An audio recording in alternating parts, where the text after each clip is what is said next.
Hi everyone, we've got lots of news for you this week, so we're going to get right to it. No need to dawdle because there's good wine to be enjoyed and be talked about. So let's get to this. Let's say that perhaps the funnest thing to happen to us recently is Dave Everett, who teaches most of the wine classes out at Las Positas Community College, has asked us to provide the curriculum for the class he is now teaching, and he's about to need some wine for it. So for the next several weeks, students in his Wines of the New World class are going to be enjoying wines that we've sold to them, recommended. We haven't just made a very nice sale, and thank you to Las Positas for that, and for Dave for making the recommendation. But what's cool is that these wines were all selected carefully, and we, of course, had a hand in that, and we want to talk about maybe some of the curriculum, some of that wine that is going to that class, and the students who are signed up are going to hear a thing or two about the wine beforehand, and then Dave can embellish, as he always will. This is going to be wine that will appear as the archetypical California Chardonnay, because Dave wants a Cabernet and a Chardonnay from the United States. And where we could have found him an oaky, buttery style, we could have found something really delicate as well. We're doing something in the middle in the form of Chalone. And as my little shelf talker here implies, Chalone is a very special story and place. So we think David will have a lot to talk about in his class. And he probably already knows this story because he's yet another old timer in the industry and remembers when Chalone actually meant something. It has always been a great wine place. So basically you go down Highway 101, you get off the highway in Soledad, and you're traversing lettuce fields and seeing celery and all kinds of veggies. And you're actually driving away from what's called the Santa Lucia Highlands and heading toward the Gavilan Mountain Range, which is on the east side of that valley. And then all of a sudden you're heading up and farther up and farther up. So you're leaving sea level and going as far as 1,800 feet up. And when you see the driveway for Chalone, you are only 1 mile away from a great visual scene called the Pinnacles National Monument. So you might as well drive a little further and have a look at that unearthly, otherworldly looking rock formation first, where the California condor actually is coming back, making its home there in the amid the rocks. And actually along the bottom of this label, you do see a silhouette, a depiction of the Pinnacles National Monument. So go check it out. Come back down the road, get off at Chalone, and you will be visiting a place that is amazing for what it has in terms of soil, for what it has in terms of story. And this was a great wine all the way up until about 2003 or so. I can't remember the exact date, when the Chalone Wine Group kind of fell apart, got sold off to a big portfolio, and this label became nothing but a brand, and the wine quality tanked, and that was a great disappointment to everybody, all the old timers. I guess I'm starting to become one, like myself, who were aware of the glory days of Chalone. And I can't tell you the whole story. Maybe you could sign up for David's class. I believe there may be room, and he's only about 2 weeks in, so the good part's coming up when wine tasting starts. So take a look at that class. I believe there may be seats available. And so he'll elaborate on this fantastic story. What I want to tell you about is I am so heartened. I am so glad that this wine is back, because it's now sold once again to somebody far more responsible, somebody who probably knew the old story and is making fantastic wine from a place that can express it. Just all it needed was tender loving care. And now we have this Chardonnay on the shelf downstairs. I have to buy a case for the Las Positas College, and I also have to put some on the shelf so that students who are so inspired by what they tasted can come in and perhaps buy a few more bottles. So you're the beneficiaries, even if you're not in the class, because this wine is on the shelf as of right now. It's the new 2018 vintage of Chalone Chardonnay from an appellation actually called Chalone. The Chalone winery inspired the creation of the AVA, American Viticultural Area. So here is Chardonnay that I'm trying at room temperature, incidentally. And it doesn't smell oaky and buttery, but it does smell super flavorful. I get a sense of honey from it, maybe some almond blossom. And all of a sudden I'm realizing these are flavors and smells that I attribute to southern Burgundy. So the Macon region is what I'm referencing here. And in fact, they have limestone up there that Macon and the rest of Burgundy would call their mother rock, the big difference of Burgundy. Very hard to find that kind of soil here, and that's why some brave soul went 1,800 feet up about, 60, 70, 80 years ago to plant some vines. And here's the taste of lineage, let's say. Wow, it's, you taste big Chardonnay at room temperature, it's going to taste flat and not really tasty. This wine at room temperature still has energy, totally flavorful. I would call it medium-sized, maybe medium to large, but definitely not oversized like a lot of Chards. And what's still happening as I jabber on is I feel electricity along the sides of my tongue. And that is kind of the European sensibility that can only come from great soil. I invite you to get into this Chalone Chardonnay. I'm saying on our Shelf Talker, it is back, meaning it's back to its original form. It's worth talking about again. One of the things we bring to you is a wine you've never heard of. Here is a wine you've heard of and maybe that you've been dismissing for years because of what it was in quality. This has risen and the price has not. So we're in the low 20s. I think your wine club discount might actually get it under 20. Can you tell I'm excited to have this wine back, and that especially that the quality is? So what we also had to find for David's class were some things that we haven't even been carrying lately because he needed wines from the different New World countries of the world. What do we mean by New World? We basically mean non-European. So what I got to teach at Las Positas College last fall was wines of the Old World. And of course we traversed Spain and France and Italy and some other lesser known places, Greece and Germany and so on. And so that was fun. And that's in fact what we have a lot of downstairs. But no one has come in asking for a Semillon from Australia in a very, very long time. The fact is, David asked for it because Australia is kind of known for that white grape. Yes, of course they make great Chardonnay down there, but everybody makes great Chardonnay nowadays, right? But Semillon, that's kind of a niche thing, and it's a very Hunter Valley, Australia niche thing. So what we did, knowing that Tyrrell's is kind of one of the great makers of Semillon in the Hunter Valley, we went looking for this wine and found it and pounced. So a case has come in for Las Positas College, an extra case is downstairs for those students returning for more and for all of you great Wine Steward customers. Let's tell you about this wine real quick. Semillon, of course, is perhaps best known as the other white grape of Bordeaux. In Bordeaux, you have a lot of Sauvignon Blanc, but it's almost always blended with Semillon. Maybe Muscadel can happen in it too, but those are the two main players in Bordeaux white wine. And I bought this blind, meaning, how we always taste things before we buy them. In this case, I kind of had to ask a few of my peers and say, how is it this year? And do you recommend it? Frankly, I fell back on a couple of nice ratings as well. I don't like to buy that way, but time was a wasting and I had to make a commitment. I also knew Tyrrell's was kind of like the known Hunter Valley, Australia Semillon. So you and I'm having it for the first time today, first time in many, many years. And I couldn't tell you how relieved I was and pleased that this wine was just screaming, and in a good way. It's a good scream.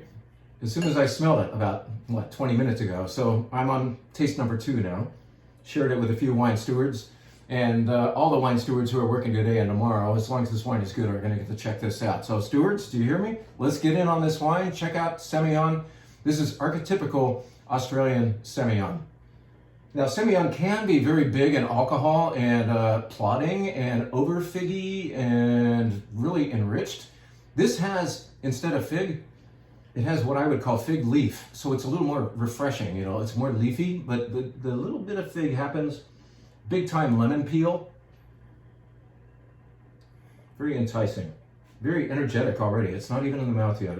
Maybe I should shut up and taste it.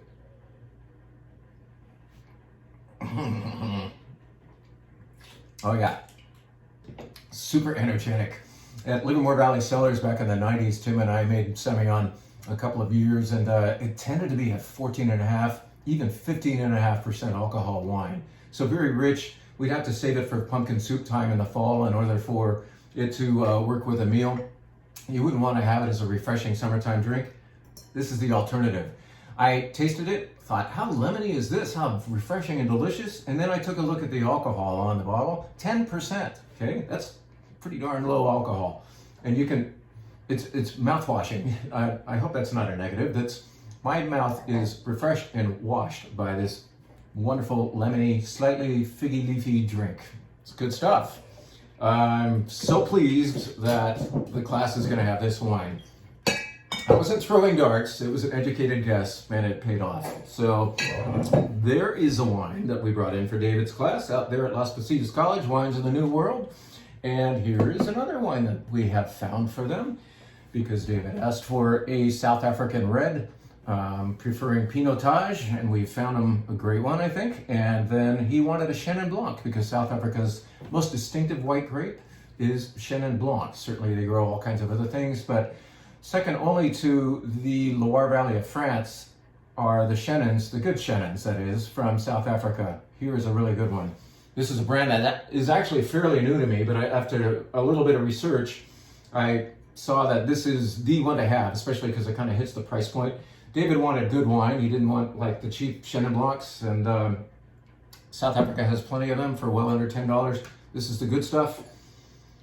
As I was relieved once again to discover this morning when this arrived, and realized that we're 2 for 2 on guessing. Like I said, don't like to guess, but once again, we have backup in the form of very, very good vendors, and of course there's a lot of things to find out on the internet as well about these wines. So the educated guess pays off once again, as I tasted a half an hour ago, but have to taste once again with you for this video to have some authenticity. So, oh yeah.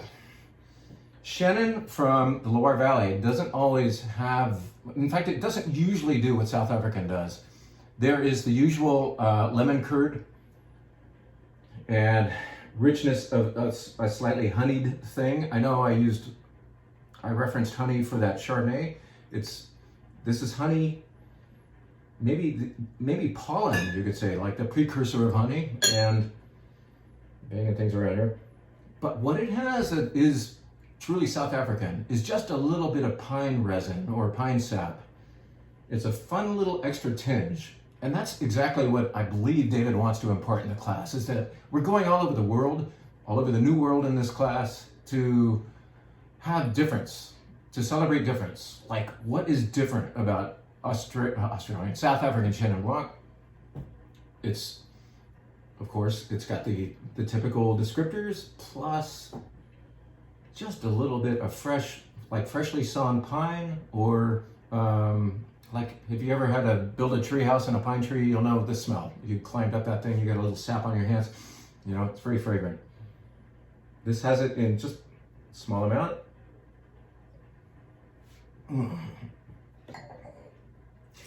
I love Chenin Blanc, you guys know that. This is a great one. This could be Loire Valley, because of the fantastic European style acidity that sometimes the New World doesn't give you in a wine. But as I've said before, I love it when acid, or more creatively called energy, happens in a wine. It happens amid all the richness of this Chenin Blanc. So this has body. I don't think it saw any barrels. We'll have to ask David. And even if it did, it didn't see any new barrels. It saw only neutral oak and probably oversized barrels. That would be a not unusual treatment for a great Chenin Blanc like this. So a little bit of oxidative effect on the mouth makes it a little richer, but the relieving sense of acidity is what kind of validates it. So you've got this sexy richness. And once again, the electricity. Man, I wish I was going to this class.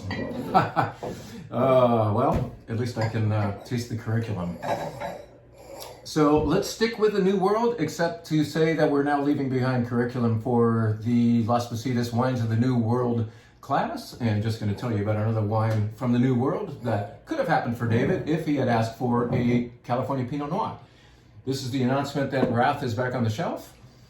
Rath is a Pinot Noir specialist. They Their estate rests right at the foot of what's called the Santa Lucia Highlands, which we referenced before. That's in Monterey County. So if you're going down that Highway 101, and instead of looking left and up the Gavilan Range toward where you can imagine Chalon being, up there by the Pinnacles National Monument, instead you look to the right from Highway 101. You drive a few miles through those lettuce fields and arrive at Wrath. And Wrath makes, gosh, I think probably 6 or 7 different Pinot Noirs every year.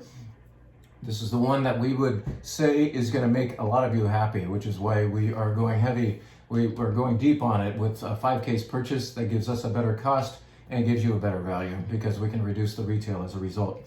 So after all that, after talking about where it is and how good the value is, let's just say that it is on the more generous side. A lot of you are going to be missing Cotillard Pinot Noir for a little while until we taste a new vintage, because it flipped vintages, and that Pinot that we were selling for $30 and making so many people happy with a nice generosity of fruit, the next vintage just doesn't kill it for us. So that's what we're doing on your behalf, kind of saying yay and nay every time we try a new vintage. Wine is inconvenient that way. You can make vodka taste the same year after year, month after month, but wine has its thing called vintages, and farming and Mother Nature give you a different result absolutely every time. Sometimes the result is better. Sometimes it's as good, but different. We're going to lay off of Cotillard for a little while. Maybe that wine will actually come around. We'll be asking, hey, can we retaste that? But in the meantime, this is our answer. This is the wine from Monterey County, right next to Santa Lucia Highlands, in this case, made with the Pommard clone of Pinot Noir, generosity and complexity. And you want to have it in this glass, right here. I don't have any open, so you're not going to have to watch me taste it. I'll just have some more of that Chalon Chardonnay from across the valley. But you're going to like this Wrath, especially if you like Pinot with an expression of big fruit and spice and complexity. And it just says a lot. So that glass, and let's also advertise the fact that we have a new glass downstairs. It's yet another Riedel Restaurant Series glass that we're selling at the same price as our other Riedels. And we invite you to check out and test out this glass shape. I've already made a big deal about the fact that I think you need in your cabinet a bright white glass, a Bordeaux or Cabernet style, and then this guy for opulent Chardonnays and beautiful Pinot Noirs. Well, the system has just been screwed with a little bit because I've been playing around with this in the office and out of the wine bar and finding that this one, which is kind of a glorified Pinot Noir glass, you might be able to see that the mouth of it narrows down. This is actually showing fruit in a beautiful way, sometimes surpassing the fruit that you're having from what we were calling the Pinot Noir glass before. So I don't want to mess with your head and mess with your storage space, but I might be, because this glass is worthy of your investigation. I think you're going to have fun at home, just even if you buy one and go from glass to glass and do a little trade-off. You're going to find that sometimes the fruit, it gets a little more focused because of this smaller mouth at the top of the bowl, and you're also going to perhaps limit alcohol. So sometimes the big, rich wines of the New World, their only negative is that they are sometimes of a higher alcohol. So along with all that big fruit, you get heat. This seems to control heat. So check it out. Check this glass out. It's going to be a fun little experiment at home. I can tell a lot of you guys who are into stemware are going to say, "Damn it, Jim's screwing with us. We have to get that glass." So sorry. It's the fun of it, though, right? That's enough of the New World. Enough. No more. Let's go to the Old World and just tell you about a couple of new arrivals, shall we? And I want to say that, yes, this is a new arrival because it's been gone from our shelves for almost 3 months now. This has got to be my favorite rosé of the year. And as you know, we have tons of great ones down there, and you've been wonderful customers exploring that whole spectrum of rosé. And many of you have been saying, where the heck is the Papillon? Papillon is from Provence, France. And whereas we have others from there, this one has a texture and a complexity in the nose that just beats the rest, in my opinion. I think Rimoresque might be the only other one that rivals it. But Papillon, we just got it back. A new boat has arrived with a load of it. And this is just an announcement that Jim's favorite rosé of the year is back. And so is Eric's favorite rosé of the year, which is called Poli. I didn't bring a bottle upstairs with me to show you. But Poli made a Nioluccio from Corsica, France, almost said Italy. Neoluccio being the same as Sangiovese, most of us think. And so Eric's Fave is here and Pampelon is back. So try them both. All right, and let's tell you about another old world wine that we have in fact had in good supply for quite a while. But a lot of you haven't even tried it yet. I buy too many Rhone wines. That's a problem I have. Sorry. But it's a good problem, I think, and I just want to remind you that this wine is still in very, very good supply. It's $19.99 a bottle, but we've got a special mechanism in our website where if you have a bottle, you like it, and you want to buy 6 bottles, you can get a much better price than the $19.99. I think it comes down to $16.99, maybe even $15.99, something like that. But let's talk. We can do you a deal on multiples of this wine. Why multiples of this? 1, because I have a lot of it, inventory issues. Number 2, because it, as a $20 Rhone Red, is actually extremely ageable. And you've already heard me talk about my test of that. Basically, leave a bottle open overnight. I had, several of us had this wine yesterday and admired it. Once again, I've always liked this wine. We got a nice rating from, I don't know, James Suckling or the Wine Spectator. This 2017 Ogier Lirac tasted great yesterday, but in a, not bad, but, and, I should always say and, not but, right, Kent? I am very pleased that it has great nerve. It has structure. It's a little conservative when you first open it. What does that say? It says there's something else going to happen later. This is an ageable Rhone wine for $20. How do I know? I'm actually going to try it in this new New World Pinot Noir glass. And yeah, there's more fruit today than there was yesterday. Man, it's enriched. This overnight, no cork in the bottle, definitively says that the wine will age well for you. You can age $20 Rhone wine, grown right across the river, the Rhone River from Châteauneuf-du-Pape. This is the region called Lirac, and most Liracs are over $20 nowadays. In fact, this is probably the only one I've seen at 20, and it dips well below that. If you will be courageous and buy a lot of it and age some, I promise this wine will deliver the goods for years to come. Great food wine too.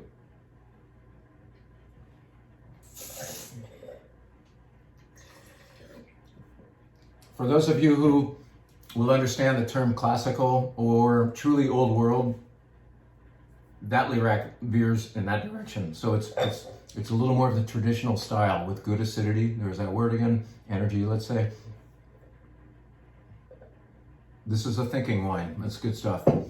So finally, I think I showed you the Ogier Lirac bottle. There that is. And let's tell you that I tried this wine yesterday. It got me very excited. And it also made me courageous because what we aren't doing enough these days is buying up a little bit. And what a lot of you are not doing these days is buying up a little bit. I know that's because we're all kind of watching our pennies, worried about our jobs, and we don't really know how long this pandemic's going to go on for, and so we scrimp and save. We certainly haven't stopped drinking, but we're kind of buying in the, at least our customers buying in the $10 to $25, $30, $35 range.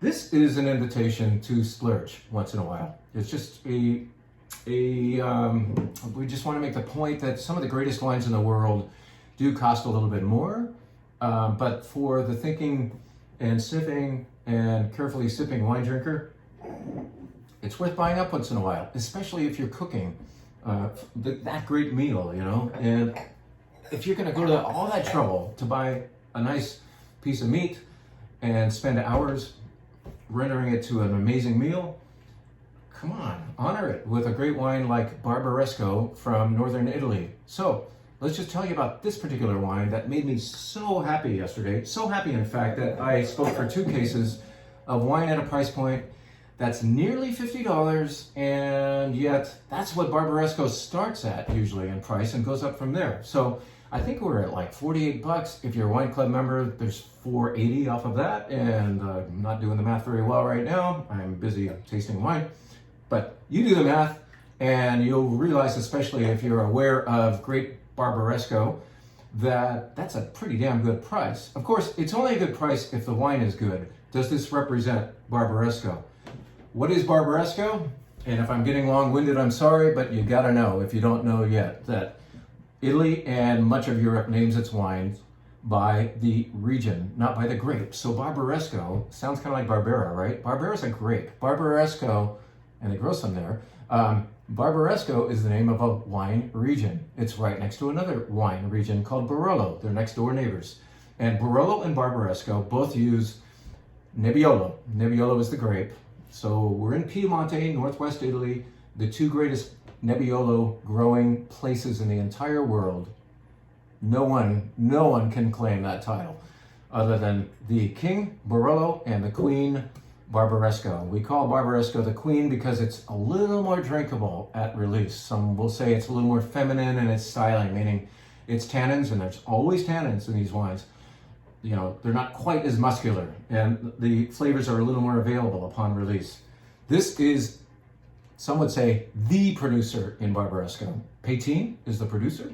Serraboella is what is called a cru. So I don't know if you can see that word on there, but Serraboella is a single vineyard, a single cru, one might say, of Barbaresco. So you're getting Piedmont boiled down to Barbaresco, the queen of Nebbiolo, and then a very special site within it, rendered by one of the great producers, if not the great producer in Neive, Barbaresco. Enough chatter. Let's just say that we once again have our glass dilemma, because historically we would automatically go to this glass for this kind of a wine. This and Barbaresco, or Nebbiolo in general, and Pinot Noir are the most glass sensitive wines out there, I think. And you really, really, really want to at least move away from this. Go down 2 glasses in your cabinet to find the Pinot Noir glass that we've been talking about for years to have this wine in. And let's just say that, as I was telling Ennis yesterday, or at least advising him, because I think he's still fairly new to this wine type, we have to consider Great Nebbiolo, Great Barbaresco, Great Barolo as a so-called arrival wine, because it takes a while to arrive. Let's say you're a wine lover, you've been tasting through, you've been going on a nice journey learning about wine after wine after wine, and once in a while you're given Great Nebbiolo and you're still rejecting it because you're a little upset by the fact that it's not dark in color, or maybe that it doesn't smell just like straight ahead fruit. It has fruit, but it has other things going on. Or especially the fact that Great Nebbiolo, Barbaresco and Barolo have to have tannins. Tannins. It's the tell of Nebbiolo. Of course, we know what to do with tannins, right? We make ossobuco. We make braised short ribs. That resolves. And you get to enjoy the dance between food and wine, where one thing makes the other better. Or when, food and wine, they're supposed to, when the pairing works, the food's supposed to taste better, the wine's supposed to taste better. They make each other better. That's the whole idea of European wine going with food, right? So back to this whole idea of arrival. Why is it an arrival wine? Because time after time, you should never stop trying, never stop trying. And then all of a sudden, maybe finally you've sat down to a restaurant, and maybe you've got a good wine mentor right next to you, kind of urging you along, go team, just cheering you on as you finally have the light come on and you love, for the first time ever, Great Nebbiolo from Northern Italy. You've arrived, meaning you're never gonna leave, because once you're in for life. When you have fallen in love with an arrival wine like Coroti from the Northern Rhone. There's a few wines like this that take some practice, and never say no the first time, just keep trying, and you will love a wine like this Barbaresco. So this is single vineyard, or single cru, we should say, from the master, Pétine. This plays, and I'm pleasantly surprised that we're selling it for under $50. A wine like this, a cru Barbaresco, would ordinarily be up in the easily the 60s. So in as much as we're watching our money a little bit right now, we're still representing value from a very sought-for wine region in the world in the form of this beautiful Pétine Barbaresco. I'm going to get it on the winesteward.com as soon as I'm through with this long-winded video, but I hope you're enjoying as much as I am. By the way, what's with the hat? See the dude back there? This is just, it's the greatest movie ever made. You need to see it. Get a DVD and save it and watch it every week until you fall in love with it. Maybe it's an Arrival kind of movie, but Steve Zissou and The Life Aquatic is actually a ridiculous movie that a lot of you hate if you've seen it, and a few of you love. Friends of mine love it. And so Bill Murray plays a rather dysfunctional captain of a boat that's kind of a parody on Jacques Cousteau, and a lot of well-known actors in it somehow agreed to come on and play. And I kind of feel like sometimes I'm the dysfunctional captain of a little ship here called the Wine Steward, and he's my inspiration at times. But, and we both like wine. All right, so finally, and I said that before, but this is truly another finally. Let's tell you about this. Let's find a good prop. That'll work. This is to announce a rumor that we're going to have another Zoom event in about 2 weeks. We're firming up the details. We think it's going to happen on September 3rd. We know for sure it's going to feature 3 different winemakers, each talking about one of his or her wines. And we're going to try those at home. You'll be able to buy the 3-pack. And we're keeping it down to 3 this time to be a little more cost effective and also to be a little more realistic with how many bottles you need to have open. But the Zoom event's coming up. I just want to put that little thing out there and tantalize you a little bit and tell you that this is certainly a cheese that we're going to be having with that set of wines. Because yesterday Dawn kindly cut up several cheeses for me to try along with her, and with a ripe fruit forward California style wine. Oop, I let it go. These will be California wines finally. We found what goes well with a fruit forward California red, especially, is this, ironically, wonderful French cheese from the Savoie. We have this downstairs right now. You don't have to wait for our event. In fact, since it's perishable, we would ask for your support with this cheese even before we have the event. Come in and get it. It's called Le Secret. I gotta remember. Le Secret de Lys, and it's from the Savoie area, as I think I said. That's eastern France. And it is actually matured in a ceramic dish. If you can see that, it is probably the same as what we call a cazuela from Spain.